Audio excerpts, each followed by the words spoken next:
Did television executives bury some of TV's creepiest nightmares just to save money? In the 1960s and 70s, eerie one-off episodes were erased, shelved, or left to rot because networks treated art like disposable tape. These weren't harmless losses. They were ghost stories, cursed objects, and psychological terrors that vanished before fans could rediscover them. Tonight, the missing episodes whisper back, and one loss feels almost criminal. Number 15. The Lost Stradivarius. Mystery and Imagination. 1966. A violin should not feel like a murder weapon, but this vanished Gothic nightmare made music sound like a curse waiting to be played. The Lost Stradivarius belonged to that shadowy age of British television when horror did not need gore. It needed candlelight, obsession, and one beautiful object carrying something rotten inside it. Based on John Mead Faulkner's eerie tale, the story follows a rare violin with a disturbing history, the kind of antique that seems elegant until it begins controlling the room. What makes this episode so haunting today is not only its supernatural premise, but the fact that viewers can no longer fully experience it. Network archives treated fragile television history like storage clutter, and this moody piece of Gothic suspense became another casualty. That loss gives the story a second ghost, the ghost of the episode itself. The idea of a cursed instrument surviving inside memory, while the actual broadcast disappears, feels almost too perfect. It is not just lost television. It is lost atmosphere, lost performance, and lost dread. Number 14. The Body Snatcher. Mystery and Imagination. 1966. Graveyards were never quiet in this story. They were marketplaces, and the dead were only waiting to be priced. The Body Snatcher took Robert Louis Stevenson's grim tale of medical ambition and moral decay and pushed it into the foggy world of 60s anthology horror. The premise is brutally simple. Men who claim to serve science begin depending on corpses supplied by criminals, until the line between progress and evil disappears completely. That is the kind of horror that ages well, because it is not just about death. It is about respectable people explaining away monstrous choices. In the hands of mystery and imagination, this should have been a perfect chamber of guilt, shadows, and whispered accusations. But like so much early television, it was not protected with the reverence it deserved. When archives were cleared, stories like this were treated as disposable programming rather than cultural artifacts. Its disappearance feels especially cruel because The Body Snatcher is about people exploiting bodies after death, while the network system quietly did the same thing to its own creations. Number 13. The Tractate Myth. Mystery and Imagination. 1966. A library can be more frightening than a haunted house when the wrong book is waiting for the wrong hands. The Tractate Myth, adapted from the ghostly imagination of M.R. James, had exactly the ingredients that make old British horror feel dangerous even decades later. Dusty shelves, secret instructions, inherited greed, and a supernatural trap hidden inside something ordinary. The story turns scholarship into suspense, proving that knowledge itself can become cursed when money and family secrets enter the room. What makes this missing episode so painful is how perfectly it belonged to television's black and white nightmare era. You can almost feel the silence between footsteps, the weight of the library air, the terror of a man realizing that a harmless request may have opened something ancient. But instead of becoming a preserved gem for horror fans, it slipped into the same archive graveyard as so many early broadcasts. Network logic cared more about tape, space, and short-term value than legacy. The result is a ghost story about hidden text that became hidden television itself. Number 12. Lost Hearts. Mystery and Imagination. 1966. A child walking into a grand old house should feel safe, but in Lost Hearts, the walls seem to know something the adults are hiding. This eerie M.R. James adaptation carried the kind of horror that creeps under the skin because it begins with politeness. A young boy enters the home of an older relative, a place that looks respectable, educated, and civilized on the surface, but slowly reveals a colder design underneath. The terror is not loud. It is ceremonial, secretive, and deeply unsettling. What makes Lost Hearts such a painful missing piece is the way it blended childhood vulnerability with Gothic cruelty, turning inheritance, guardianship, and family duty into something predatory. In the 60s, anthology horror often understood that the most frightening monsters were not always in crypts. Sometimes they wore fine clothes, owned large houses, and spoke with perfect manners. The tragedy is that this chilling version no longer survives in the way audiences first saw it. Network archives treated early television like temporary product, and this story became another vanished warning from the past. Lost Hearts now feels like a title and a verdict. A ghost story with its own heart cut from television history. Number 11. Casting the Runes. Mystery and Imagination. 1968. A single scrap of paper can become a death sentence when the wrong name is written on it. Casting the Runes is one of those stories that proves supernatural horror does not need a monster in every frame. It only needs a deadline, a curse, and the sickening knowledge that something invisible has already chosen you. Adapted from M.R. James, the episode centered on occult revenge, academic arrogance, and the terrifying idea that knowledge can be weaponized. At its heart is the fear of being marked by a force you cannot reason with. That is why the story still fascinates horror fans. It feels elegant, intelligent, and merciless. This was not cheap shock television. It belonged to a tradition of slow-burning dread, where conversations felt loaded, shadows felt meaningful, and silence carried threat. The cruel twist is that the episode itself became almost as cursed as its subject. Only fragments are believed to survive, leaving viewers with the maddening sense of a nightmare glimpsed through a cracked door. Network decisions reduced a carefully built occult thriller to scattered remains. Casting the Runes was about passing on a curse, and somehow the curse reached the archive too. Number 10. William and Mary. Late Night Horror. 1968. The most frightening prison in television history may have been a human mind with nowhere left to escape. William and Mary, adapted from Roald Dahl, pushed horror into a coldly modern place. Not haunted corridors, but medical rooms, scientific arrogance, and the nightmare of consciousness trapped beyond the body. The story asks a horrifying question. If a person's brain could survive after death, would that be a miracle or the cruelest punishment imaginable? That idea alone makes the episode feel decades ahead of ordinary television horror. It was not just spooky, it was psychological, intimate, and morally uncomfortable.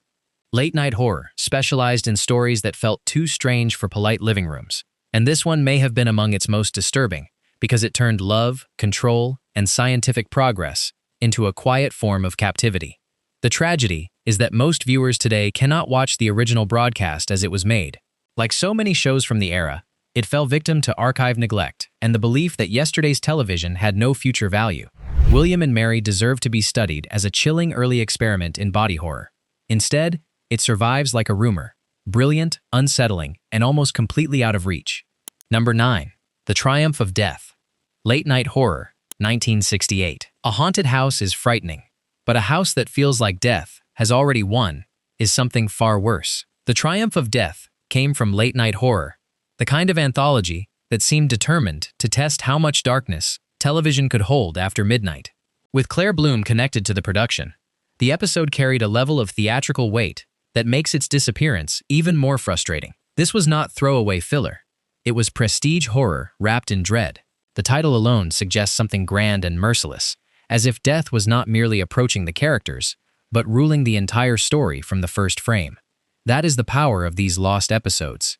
Even the surviving descriptions feel like invitations into rooms we can no longer enter. Viewers can imagine dim interiors, tense performances, and the slow tightening of fear, but imagination is all the network system left behind. During that era, frightening television could be made with real ambition and then discarded as if it were nothing more than used tape. The Triumph of Death now carries an accidental second meaning. Death did not only triumph inside the story, it triumphed over the episode's survival, leaving behind one of British horror television's most elegant absences. Number 8. The Bells of Hell. Late Night Horror. 1968. A seaside honeymoon should promise escape, but this one sounds like a warning bell ringing from the edge of the grave. The Bells of Hell is one of those lost television nightmares that feels terrifying before the plot even unfolds, because the idea is so simple and so cruel. A newly married couple arrives in a quiet coastal town, only to discover that the place feels wrong, empty, and spiritually diseased. The title turns sound itself into a threat. Bells are supposed to mark weddings, church services, time, and celebration, but here they become signals of doom, as if the town is announcing something the couple has not yet understood. What made Late Night Horror so fascinating was its willingness to turn ordinary British settings into places of unease. No elaborate monster was needed. A dead seaside atmosphere, strange locals, and an unexplained sense of ritual could do the damage. Today, the episode is painful because it exists more powerfully in description than in surviving broadcast form. That is the brutal irony of archive-era television. Networks created dread, then accidentally created an even deeper dread by letting the evidence vanish. The Bells of Hell sounds like a story about people trapped inside a cursed location, but its legacy feels equally trapped. It is locked in memory, paperwork, fragments, and rumor. For horror fans, that makes it more than a missing episode. It is a ghostly alarm from a time when television could be truly strange, and then disappear without apology. Number 7. The Kiss of Blood, Late Night Horror, 1968. The title alone feels like it should have been whispered, not broadcast, and that may be why it still carries such a dangerous reputation. The Kiss of Blood came from late-night horror at a time when television was beginning to test what late-night audiences could endure. The story reportedly leaned into revenge, obsession, and a grim kind of supernatural justice, the sort of material that would have felt far more shocking in a living room than in a cinema. That is the key to understanding this lost episode. Viewers were not buying a ticket to a horror film. They were letting something disturbing enter the home after dark. The episode's power likely came from that invasion of privacy. A title like The Kiss of Blood suggests intimacy poisoned by violence, affection twisted into threat, and human desire transformed into something fatal. For a network, this kind of material was useful when it attracted attention, but disposable when space, complaints, or cost became inconvenient. That is where the greed in this story becomes cultural as much as financial. These episodes were treated as temporary shocks instead of future history. The result is that one of the most notorious entries in the series became an absence. We know enough to feel the shape of it, but not enough to fully judge it. That gap is what makes The Kiss of Blood so eerie. It is not only a horror episode, it is a missing wound in television memory, still dark around the edges. Number 6. Bedtime, Dead of Night, 1972. A bed is supposed to be the safest place in the house, which is exactly why this episode knew how to poison it. Bedtime, from the British anthology Dead of Night, turned domestic comfort into psychological captivity through one deeply unsettling object, an antique Victorian bed. The story follows a woman whose fascination with the bed grows darker and more consuming, until the furniture no longer feels like a possession, but like something possessing her.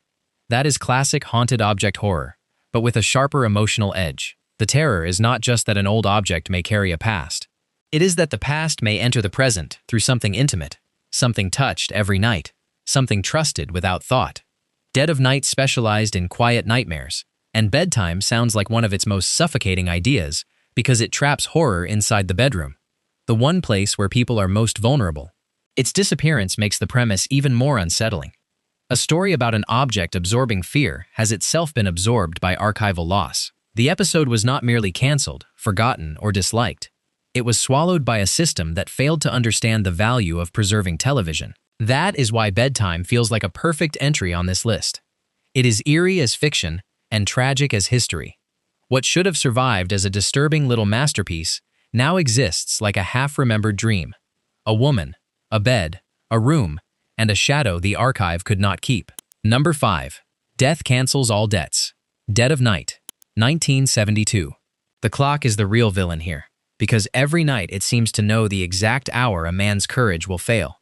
Death Cancels All Debts is one of Dead of Night's most haunting lost concepts, built around a famous writer who wakes at the same doomed time, again and again, convinced that death is moving toward him with mathematical patience. That premise is terrifying, because it turns sleep into a countdown. The fear is not a sudden ghost at the window. It is repetition, dread, and the slow collapse of a rational mind under pressure.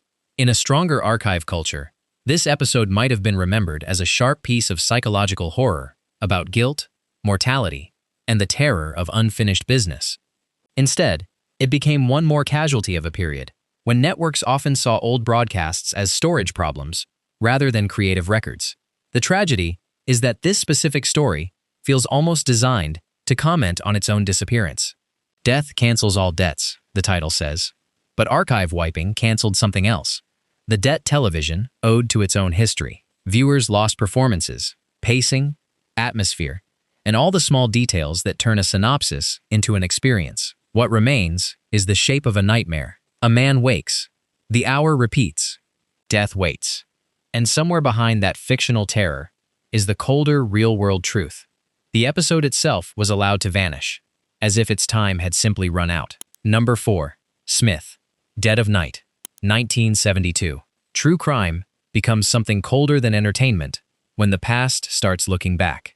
Smith took inspiration from the infamous Brides in the Bath murders and turned historical horror into a disturbing investigation of memory, guilt, and buried violence. The episode followed a journalist digging into old crimes, but the deeper hook was not simply the case itself. It was the possibility that evil does not stay safely locked in newspaper archives. It lingers in rooms, names, photographs, and stories people think they have already explained. That is why Smith sounds so gripping. It used the structure of an investigation, but pushed it toward the supernatural and psychological, making the viewer wonder whether research could become a form of haunting. Dead of Night was especially good at that kind of unease. Not loud, not flashy, but deeply infected with the feeling that the ordinary world was thinner than it looked. The loss of Smith is especially frustrating because true crime horror ages well when handled with atmosphere and restraint. This could have been one of those episodes modern audiences rediscover and argue over, praising its slow dread and historical darkness. Instead, it became another entry in the archive graveyard. Networks saved money, saved space, and lost texture. Smith now survives as a title, a premise, and a warning. It reminds us that television history was not only erased, episode by episode. Entire moods were erased, entire performances disappeared, and whole nightmares were reduced to footnotes. Number 3. 2 in the Morning, Dead of Night, 1972. There are few terrors more intimate than meeting the version of yourself that might replace you. 2 in the Morning is a doppelganger nightmare, and that alone gives it a special kind of psychological poison.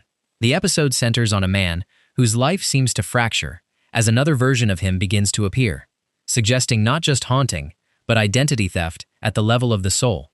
Doppelganger stories work because they attack the one possession people assume cannot be stolen: the self. A house can be haunted, a town can be cursed, a body can be threatened, but when your own face becomes the enemy, reality itself begins to rot. Dead of Night understood this quiet terror. It did not need spectacle.